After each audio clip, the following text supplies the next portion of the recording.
రైతులకు తీపి కబురు అందించింది తెలంగాణ ప్రభుత్వం. గత డిసెంబర్ 9 కంటే ముందు తీసుకున్న రుణాలను మాఫీ చేస్తున్నట్టు ప్రకటించారు సీఎం రేవంత్ రెడ్డి.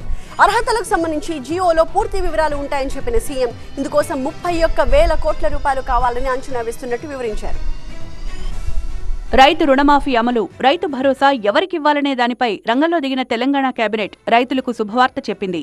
హైదరాబాద్ సచివాలయంలో భేటీ అయిన కేబినెట్ వరంగల్ డిక్లరేషన్కు కట్టుబడి ఉన్నట్లు ప్రకటించింది. రైతులకు 2 లక్షల రూపాయల వరకు రుణమాఫీ చేస్తున్నట్లు ప్రకటించారు సీఎం రేవంత్ రెడ్డి.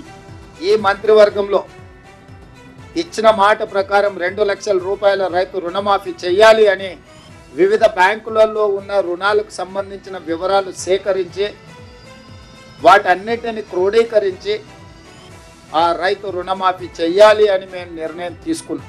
ఈ రుణాలు మాఫీ చేయడానికి దాదాపుగా 31,000 కోట్ల రూపాయలు అవసరం అవుతున్నది.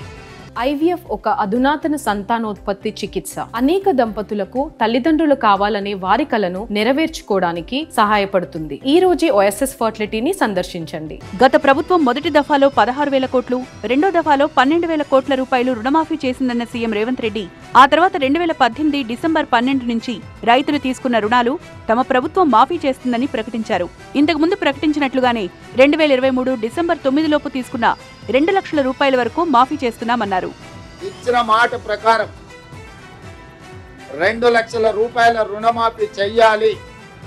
కట్ ఆఫ్ డేట్ 12/12/2018 నుంచి 9/12/2023 మధ్యకాలంలో రైతులు తీసుకున్న రుణాలను 2 లక్షల రూపాయల వరకు మాఫీ చేయాలని మా మంత్రివర్గంలో మేము నిర్ణయం తీసుకున్నాము.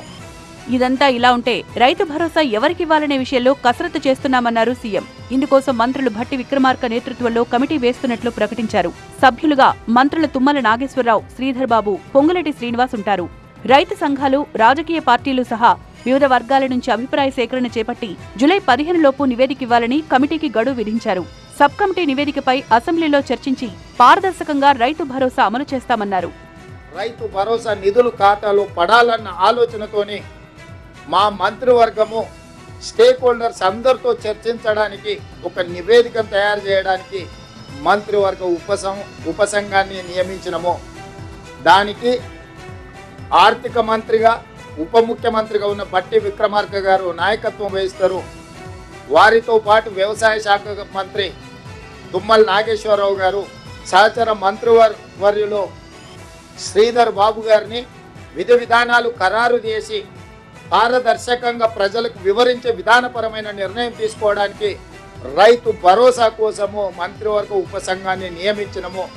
రుణమాఫీ కోసం నిధులు ఎలా సేకరిస్తున్నారంటే ఆ విషయం ఆర్థిక మంత్రి భట్టి విక్రమార్క చూసుకుంటారన్నారు సీఎం. పాలనకు సంబంధించిన విషయాల్లో మీడియా తమకు తెలిసిన సమాచారాన్ని రాయకుండా ఏవైనా సందేహాలుంటే మంత్రులు శ్రీధర్ బాబు, పొంగులేటి శ్రీనివాసరెడ్డి నుంచి వివరాలు తీసుకోవాలి అన్నారు. 2 మంత్రులు మీడియాకి ఎప్పుడూ అందుబాటులో ఉంటారని సీఎం రేవంత్ రెడ్డి స్పష్టం చేశారు.